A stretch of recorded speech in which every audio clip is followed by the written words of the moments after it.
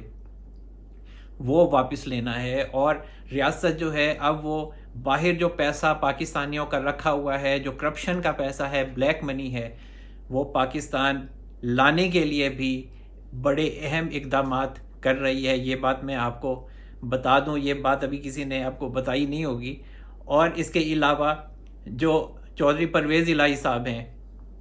ان کے حوالے سے یہ کہا جاتا ہے کہ وہ پی ٹی آئی کو چھوڑنے کے لیے تیار ہیں، لیکن وہ مونس الہی کو واپس بلوانے کے لیے ان کے پاس الفاظ نہیں ہیں، اور وہ کس طرح سے مونس الہی کو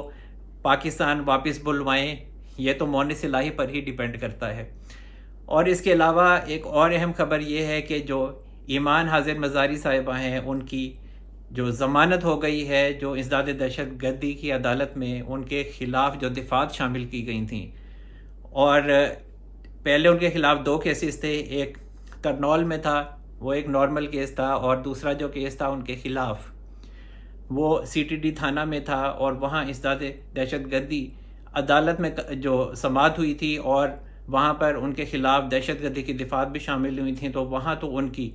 ضمانت ہو گئی تھی اور انہیں اڈیالہ جیل سے رہا بھی کر دیا گیا تھا، لیکن ساتھ ہی پھر انہیں دوبارہ پولیس نے گرفتار کر لیا، اسلام آباد پولیس نے گرفتار کیا تھا، اور پھر کہا گیا کہ جو تھانہ 12 کہو ہے وہاں پر ان کے خلاف انسداد دہشت گردی ایکٹ کے تحت دفعات شامل کی گئی ہیں۔ اور پھر جو اسلام آباد ہائی کورٹ کے جج تھے میاں گل حسن اورنگزیب صاحب، انہوں نے یہ آرڈر دیا تھا کہ 20 اگست تک جو کیسز ہیں وہ تو ٹھیک ہیں، لیکن آئندہ جو کیسز ہوں ان میں ایمان مزاری صاحبہ کو گرفتار نہ کیا جائے، اور یہ کہ اسلام آباد سے باہر بھی نہ لے جایا جائے۔ لیکن پھر جو اسپیشل ریکویسٹ تھی ان کی جو وکیل ہیں آمنہ جنجوعہ صاحبہ، انہوں نے جو انسداد دہشت گردی کے جج تھے ابو الحسنات ذوالقرنین صاحب، ان سے استدعا کی تھی کہ جی ایمان مزاری صاحبہ کی طبیعت کچھ ٹھیک نہیں ہے، اس لیے آپ جو سیٹرڈے ہے کل سماعت کر لیں۔ اور پھر جو ایمان حاضر مزاری صاحبہ ہیں ان کی ضمانت ہو گئی، اور 10,000 روپے مچل کے انہوں نے جمع کروائے۔ لیکن محسوس یہ ہوتا ہے کہ ایمان حاضر مزاری صاحبہ ہیں انہوں نے توبہ کر لی ہے نعرے بازی کرنے سے، اور امید ہے کہ کافی افاقہ ہو گیا ہوگا۔ بہرحال آنے والے دنوں میں دیکھیں گے کہ ایمان حاضر مزاری صاحبہ نے 3 کیسز میں جیل جانے کے بعد کیا سیکھا ہے۔ لیکن میں نے پچھلے ولاگ میں بھی یہ بتایا تھا کہ جو ایمان حاضر مزاری صاحب ہیں کہ جس طرح جو پی ٹی ایم کا جلسہ ہوا تھا، اور جس طرح انہوں نے جو ریاست ہے، جو ادارے ہیں ان کے خلاف نعرے بازی کی تھی، نعرے بازی کروائی تھی، اور پہلے دن جب اسلام آباد ہائی کورٹ میں پیش ہوئی تو تب بھی انہوں نے نعرے بازی کرتی ہوئی وہ عدالت میں پیش ہوئی تھیں، لیکن آہستہ آہستہ جیسے جیسے دن گزرے تو ان کی جو نعرے بازی تھی وہ ختم ہو گئی تھی۔ اور اس کے علاوہ جو عمران خان صاحب ہیں، عمران خان صاحب سے ان کے وکلا ملے ہیں، جن میں انتظار پنجوتا صاحب ہیں، اور اس کے علاوہ نعیم حیدر پنجوتا صاحب ہیں، شعیب شاہین صاحب ہیں، اور گوہر علی صاحب ہیں۔ اور اس کے بعد جو گوہر علی ہیں ان کے وکیل، انہوں نے میڈیا سے بھی بات کی، اور جو عمران خان صاحب کی سوشل میڈیا ٹیم ہے یا ان کے رہنما ہیں یا جو جیل سے باہر ہیں، اور جو سوشل میڈیا پر عمران خان صاحب کو ایک ہیرو بنا کر پیش کیا جا رہا ہے، نیلسن رنگیلا بنا کر پیش کیا جا رہا ہے،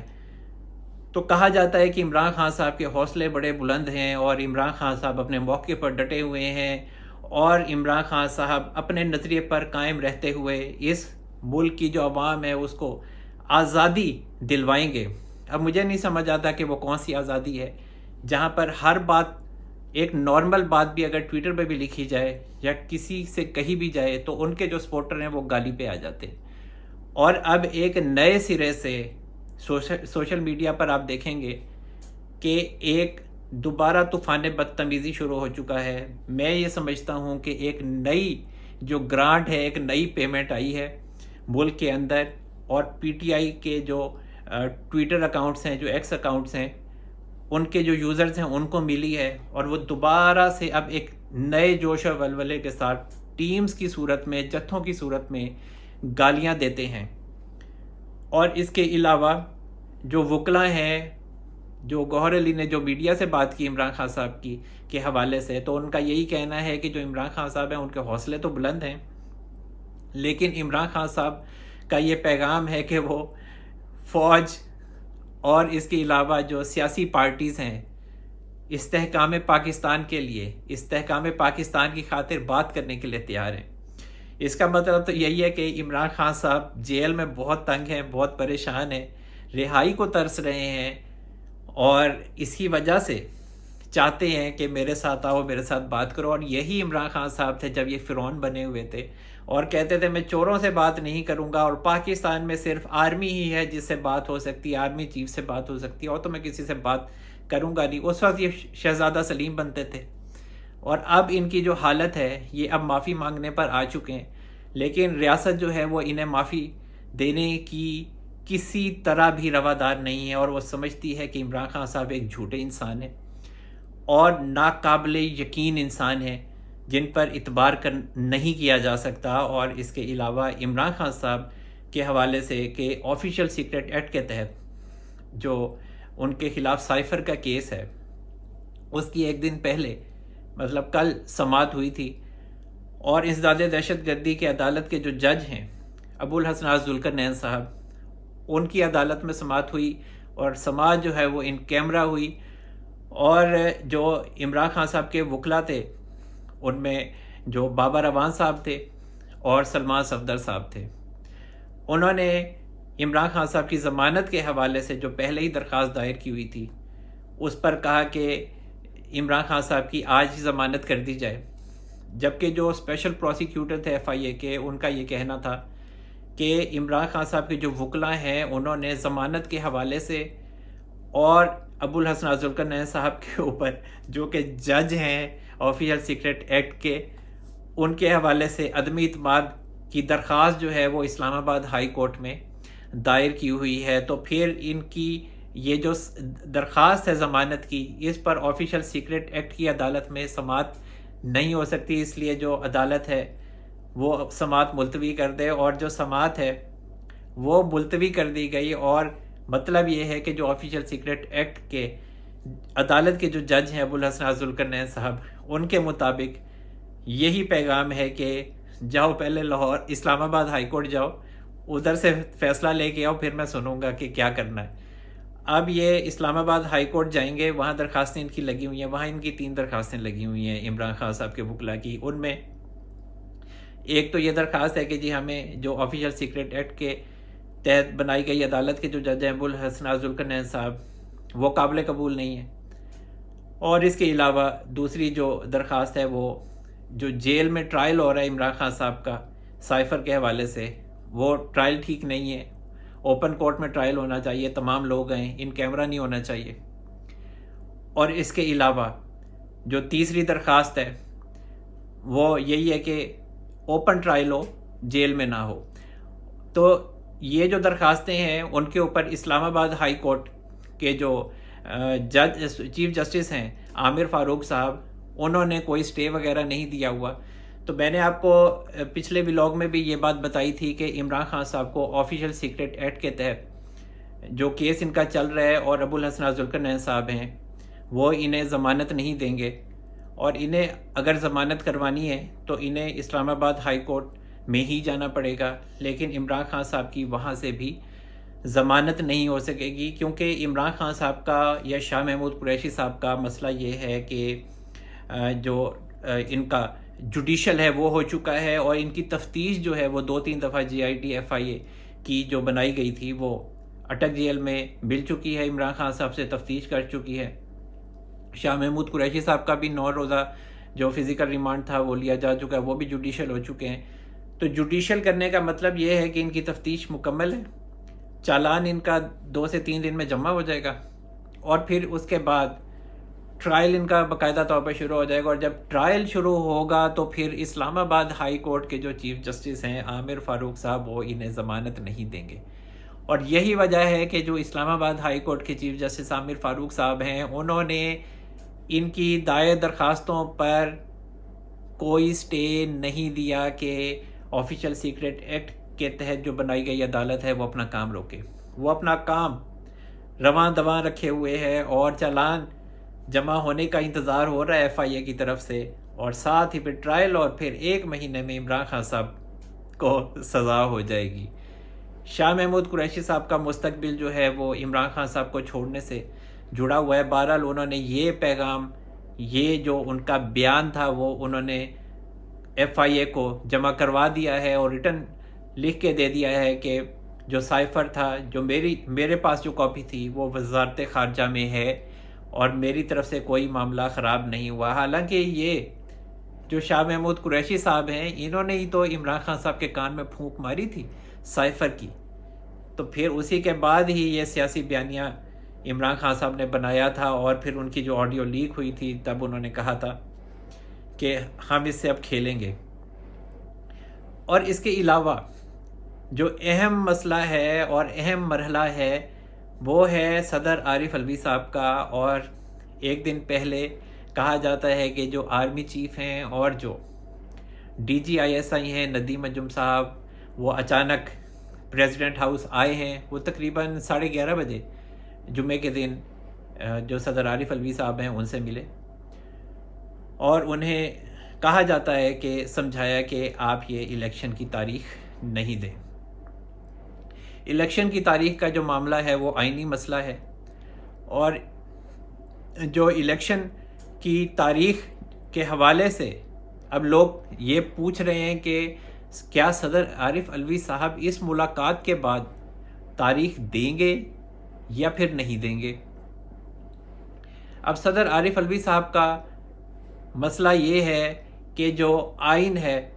اس میں انہوں نے آئین کے آرٹیکل 58 سب آرٹیکل 1 کے تحت اسمبلیز جو ہیں وہ ڈیزالو کی ہیں، وقت سے پہلے کی ہیں، کیونکہ جو سابق وزیر اعظم شہباز شریف صاحب تھے انہوں نے سمری بھیجی تھی، اور پھر اس سمری کی روشنی میں پھر جو صدر عارف علوی صاحب ہیں انہوں نے اسمبلی ڈیزالو کی، اور الیکشن کمیشن کو پھر انہوں نے لیٹر لکھا، اور صدر عارف علوی صاحب کو لاہوری گروپ کی طرف سے اور جو آزاد خیال ججز ہیں ان کی طرف سے اشارہ ہوا تھا، لاہور ہائی کورٹ کے جج کی طرف سے اشارہ ہوا تھا کہ جو صدر عارف علوی صاحب ہیں وہ الیکشن کی تاریخ دے دیں۔ اور جب الیکشن کی تاریخ کے لیے الیکشن کمیشن کو انہوں نے خط لکھا تو جو الیکشن کمیشن کے چیف ہیں سکندر سلطان راجہ صاحب، انہوں نے بڑے عزت سے بڑا ٹکا سا اور صاف ستھرا سا جواب دے دیا کہ جی ہم تو آئین کے پابند ہیں، اور گپ شپ کے لیے آپ نے بلانا ہے تو میں آ جاتا ہوں، چائے شائے پی لیں گے ہم، باقی الیکشن تو ہم ہی کروائیں گے، آپ کے پاس تو کوئی اختیار ہی نہیں ہے، کیونکہ آئین کے آرٹیکل 58(1) اور آئین کے آرٹیکل 48 سب آرٹیکل 5 کو اکٹھا آپ ملا کر پڑھیں تو اب آپ کے پاس کوئی اختیار نہیں ہے کہ آپ الیکشن کی تاریخ دیں، اور آپ کے پاس اختیار تب ہوتا جب آپ آئین کے آرٹیکل 58 سب آرٹیکل 2 کو استعمال کرتے ہوئے اپنی مرضی سے اسمبلیز کو توڑتے، تو پھر آپ الیکشن کی تاریخ دے سکتے تھے۔ تو ہمیشہ میں نے یہ بات کہی جب اسمبلیز ابھی ڈیزالو بھی نہیں ہوئی تھیں کہ یہ پہلے اسمبلیز کو ڈیزالو کریں گے، یہ وقت پورا نہیں ہونے دیں گے، اور پھر ایسا ہی ہوا، اور یہ پورے پلاننگ کے تحت انہوں نے قانون کو تبدیل کیا، یہ جو سابقہ حکومت تھی، اور الیکشن ایکٹ کا آرٹیکل 57 اور 232 کو میں ترمیم کی، اور الیکشن ایکٹ کا آرٹیکل 57 سب آرٹیکل 1 کو تبدیل کرتے ہوئے انہوں نے صدر علوی سے تمام اختیارات لے لیے الیکشن کی تاریخ کے حوالے سے، کیونکہ صدر عارف علوی صاحب نے پہلے بھی گند مارا تھا بیچ میں، جب پنجاب میں الیکشن کا معاملہ ہوا تھا تو پھر جو